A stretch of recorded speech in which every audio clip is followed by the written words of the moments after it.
साथियों, बोधि सुविचार चैनल में आप सभी लोगों का स्वागत है।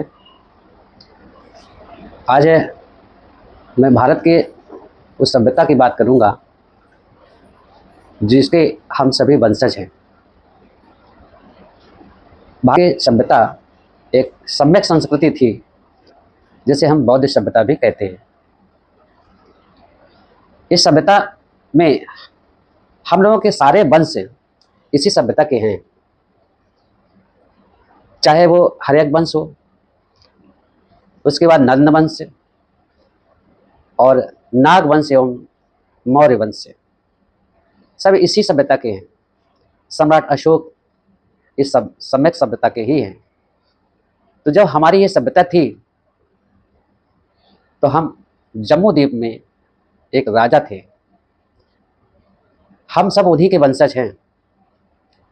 आज की जो झूठी कहानियाँ और कथा कहानियों के माध्यम से लोगों ने हमारे समाज को जो बरगलाने का काम किया है, उस सभ्यता के हम लोग हैं नहीं, लेकिन हम उनके कहने के अनुसार अपने आप को मान लेते हैं।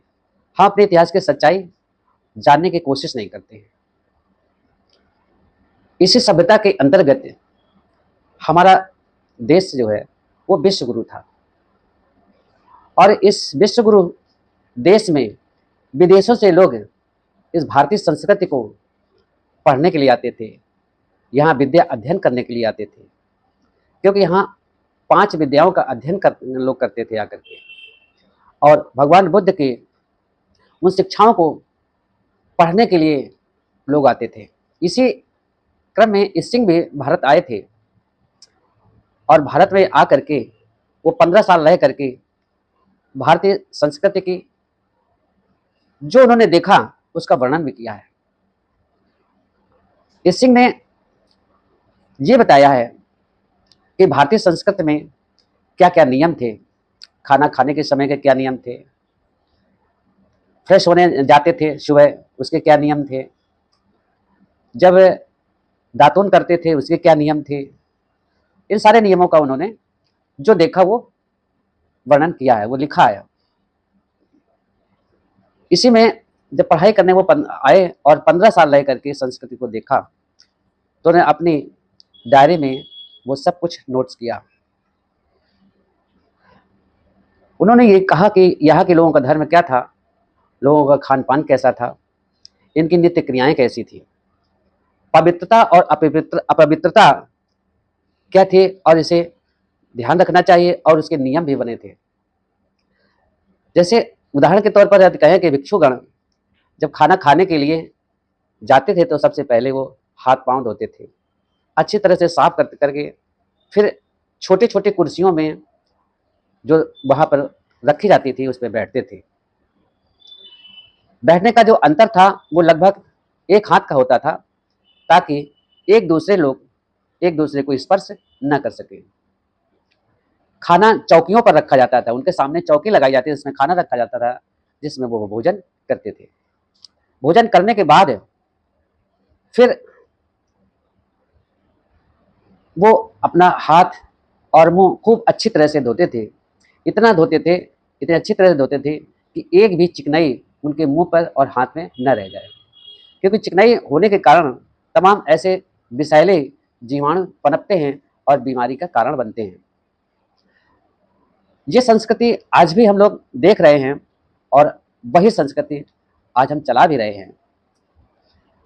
खाना खाने के बाद जो जूठा भोजन बचता था वो किसी को खाने के लिए नहीं दिया जाता था, क्योंकि वो अपवित्र भोजन माना जाता था।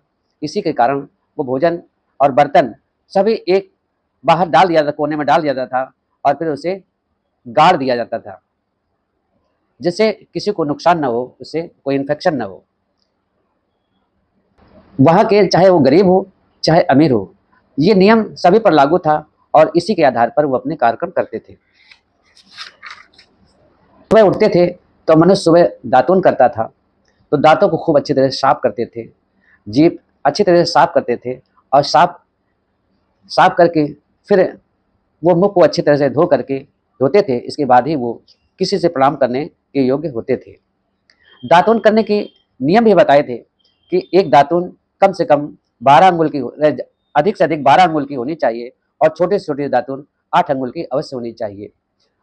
मुख साफ करने के बाद फिर 3 उंगलियों से मुंह में डाल करके उसे और जीभ को साफ करना चाहिए तथा 2-3 बार खांस लेना चाहिए, जिससे कोई भी विषैली चीजें हों या कफ वगैरह हो तो वो फेफड़ों को स्वस्थ रखने के लिए वो कफ साफ हो जाए और फेफड़े साफ हो जाएं।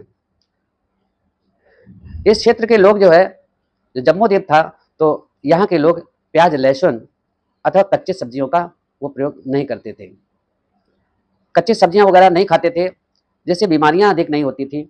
उनके आमाशय और अतड़ियां निरोग रहती थी।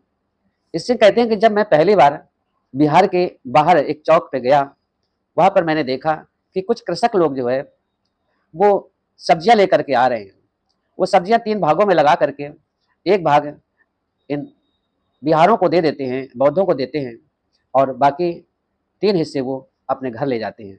जब मैंने इसका कारण उनसे पूछा कि एक हिस्सा क्यों देते हैं और 3 हिस्सा ले जाते हैं, तो उन्होंने बताया कि ये बिहारों की जो ज़मीन है, वो सभी ज़मीन बिहारों को दी गई है और इस ज़मीन में एक कृषक लोग कार्य करते हैं, तो एक हिस्सा जो है बिहार को दे देते हैं और बाकी जो है अपना ले जाते हैं। तो साथियों, ये वीडियो जो मैं आज यहीं तक है और आगे हम अपना वीडियो जल्दी ही एक शिक्षा पर लाने वाले हैं। तो नमो बुद्धाय, धन्यवाद।